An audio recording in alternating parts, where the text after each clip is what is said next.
16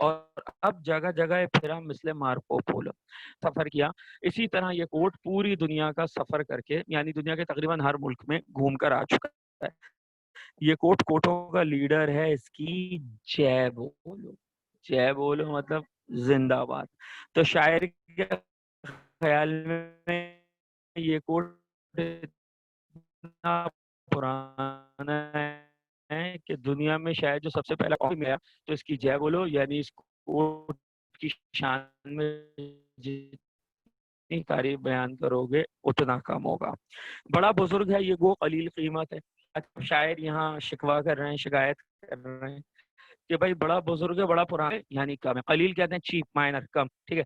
اب شاعر یہاں شکوا یہ کر رہے ہیں کہ ہوتا یہ ہے کہ جو چیز جتنی پرانی ہوتی ہے، مطلب ایک جنرل فینومینا ہے کہ جو چیز جتنی پرانی ہوگی اس کی ورتھ بھی اتنی زیادہ ہوگی، ٹھیک ہے نا۔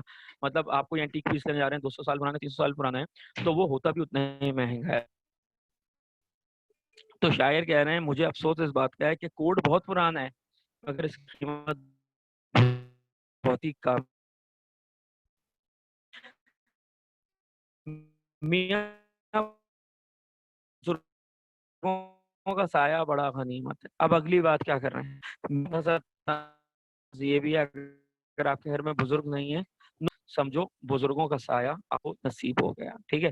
سمجھ لیجئے کہ اس طریقے سے بزرگوں کا سایہ آپ کو مل گیا۔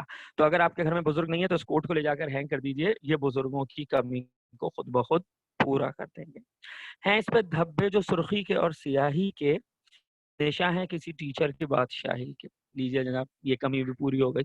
یعنی کبھی نہ کبھی کسی نہ کسی لمحے پر کسی استاد نے بھی اس کوٹ کو پہنا ہے، کیونکہ اس کوٹ کی پاکٹس کے پاس ہمیں red, green, black, blue colour کی انکس، سیاہی انک کو کہتے ہیں۔ اب یہی 4 کلر ہوتے ہیں، ریڈ، گرین، بلو، بلیک۔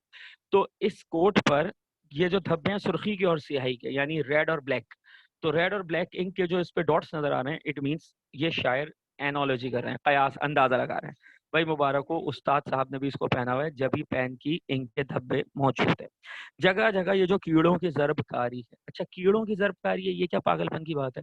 اصل میں عموماً جب بھی آپ کسی کپڑے کو سیتے ہیں، اگر کوئی کپڑا پھٹ جائے تو آپ ہمیشہ اس کی بیک سائڈ سے سیتے ہیں۔ اب تھوڑا لڑکیاں اس معاملے میں زیادہ مجھے یقین ہے تھوڑا بہت سمجھدار ہوں گی کہ جب بھی کپڑا پھٹتا ہے تو اس کو ہمیشہ اس کی بیک سائڈ سے سیا جاتا ہے۔ لیکن کوٹ اتنا موٹا ہوتا ہے کہ اگر وہ فرنٹ سے کہیں سے پھٹا تو اس کی بیک سائڈ سے، مطلب کیا سوئی کیا سوا، وہ کتنی موٹی سوئی ہو تو وہ نہیں چل سکتی۔ تو پھر کیا کیا جاتا ہے کہ اگر وہ فرنٹ سے یا بیک سے کہیں اس پہ کوئی اسکریچ آ گیا، وہ پھٹ گیا کسی وجہ سے، تو وہ کوٹ چونکہ اس کا کپڑا اور اندر بکرم وہ اتنا موٹا ہوتا ہے کہ سوئی آر پار مشکل ہو، تو اس کو اوپر ہی اوپر سے سی دیا جاتا ہے، ٹھیک ہے۔ اب اس میں عیب آ رہا ہے تو آنے دو، کیا کر سکتے ہیں بھائی، مجبوری ہے۔ کوئی شلوار قمیض تھوڑی ہے، پینٹ تھوڑی ہے کہ پیچھے سے فولڈ کر کے آپ نے سلائی لگا دی۔ تو اب شاعر کہتا ہے کیڑوں کی ضرب کاری ہے، ضرب کاری کہتے ہیں چھوٹے پڑنا۔ شاعر کہتا ہے یہ جو جگہ جگہ تمہیں دھاگے نظر آ رہے ہیں نا، سلائیوں اوپر آڑی ٹیڑھی چھوٹے چھوٹے کیڑے بنے میں، اصل میں یہ کیا ہے، نئی طرح کی یہ صنعت ہے، دستکاری ہے۔ صنعت کہتے ہیں کاریگری کو، دستکاری کہتے ہیں ہاتھ کا کام۔ تو شاعر کہتا ہے یہ جو تمہیں کوٹ کے اوپر جو سلائی کے چھوٹے چھوٹے سے حصے نظر آ رہے ہیں نا، یہ مارکیٹ میں بالکل نیا ہنر آیا ہے، نیا آرٹ آیا ہے۔ ایسا کوٹ تمہیں اگر کہیں سے ملتا ہے تو لا کر دکھاؤ جس کی سلائی پیچھے سے نہیں بلکہ اوپر سے ہی کی گئی، یعنی اوپر سے کہیں سے پھٹا تو کوٹ تو پیچھے سے سل بھی نہیں سکتا، اتنا موٹا ہوتا ہے کپڑا بھی اور اس کا بکرم بھی، تو اس کو اوپر سے ہی سیدھا، جب اوپر سے ہی سی دیا تو دھاگے کا ایک نشان آ گیا جو شاعر نے کو کس سے تشبیہ دی ہے، کیڑوں کی ضرب کاری۔ ایسا لگ رہا ہے ایسے چھوٹے چھوٹے کیڑے، انسیکٹس ہیں جو اس پر رینگ رہے ہیں۔ جو قدردان ہیں وہ جانتے ہیں قیمت کو۔ اب شاعر کیا کہہ رہا ہے، بات یہ ہوتی ہے کہ جیسے کہتے ہیں نا، ایک اردو میں کہاوت ہے، ہیرے کی قدر تو جوہری جانتا ہے، ٹھیک ہے۔ مطلب ایک ڈائمنڈ ہے، اس کی ورڈ کیا ہے، تم کسی اسٹون سیٹر کو دکھاؤ گے نا، جو اسٹون ریڈ کرتا ہے، جو اسٹونز کو پڑھتا ہے، جس کو پتا ہے کہ پتھر ڈائمنڈ ہے تو کتنا مہنگی قیمتی ہے، تو جوہری بتا سکتا ہے ہیرے کی قدر کیا ہے۔ تو کیا کہتے ہیں جو قدردان ہیں وہ جانتے ہیں قیمت کو۔ تو شاعر نے ایک شکوہ کیا ہے کہ اس کوٹ کی چونکہ زیادہ ورت اس لیے لوگوں نے دیکھا ہے جن کو کوٹ پہننے کی تمیز ہی نہیں ہے۔ اگر ذرا سی بھی کوٹ پہننے کی تمیز ہوتی تو وہ کبھی بھی اس کو ڈی گریڈ نہیں کرتے، اسے گری ہوئی نگاہوں سے نہیں دیکھتے، اسے گھٹیا نہیں، بلکہ وہ تو اس کی بڑی قدر کرتے، اس کا بڑا خیال کرتے ہیں۔ تو شاعر کے خیال میں صرف قدردان لوگ اس کی قدر سمجھ سکتے ہیں، البتہ میں جاہلوں سے، ان پڑھوں سے اس کی ویلیو نہیں گنوا سکتا۔ کہ آفتاب چرا لے گیا ہے رنگت کو،